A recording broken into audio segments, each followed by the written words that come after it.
Welcome to Westminster Abbey.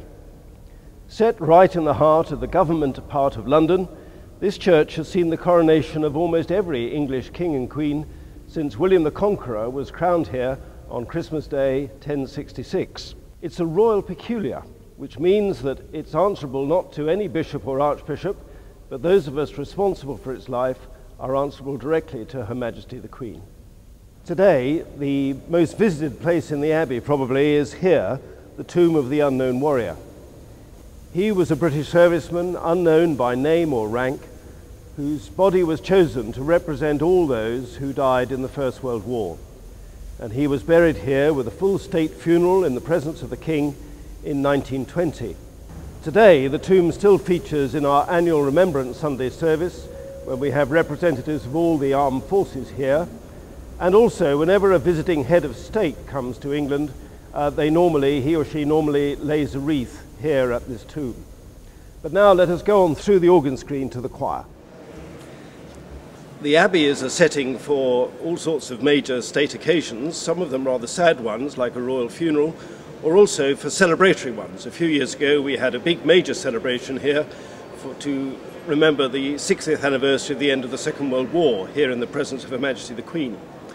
For those services, our world-famous choir sits here in the choir stalls.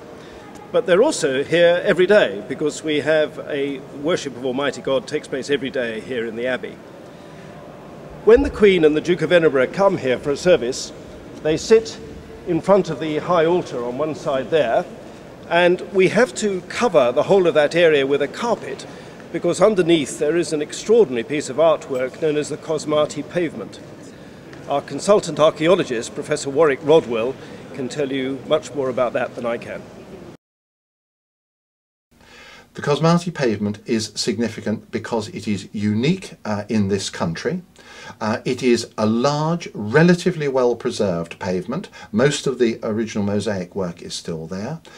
It is a sumptuous work of art in its own right, and it bears, most remarkably, a historical inscription in the form of these brass letters that are laid into the matrix of the stone and telling you some of the story of the pavement, including the fact that it's dated to 1268.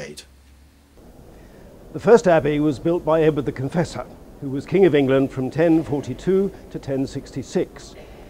He died a few days after his abbey was consecrated, and he was buried here in this area in front of the high altar, although this is a much later altar that was added many years later.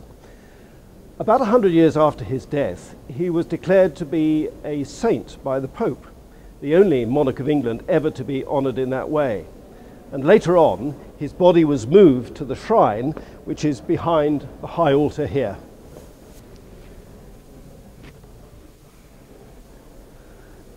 About 100 years after Edward was declared a saint, Henry III, who'd become king, decided that he wanted to knock down Edward's Abbey and build a new one. And the building that you see around us now is really Henry III's Abbey. And he did that because he wanted to make the shrine of the saint, St. Edward, a great centrepiece and a place of pilgrimage for people of England. So this shrine has been here since 1269, and it still contains the whole body of the saint. When Henry III died, he obviously wanted to be buried near the saint, and so he's buried here, and all the way around the shrine are the tombs of some of the medieval kings and queens of England. And then behind the shrine is one of the most remarkable bits of furniture that we've got in the Abbey.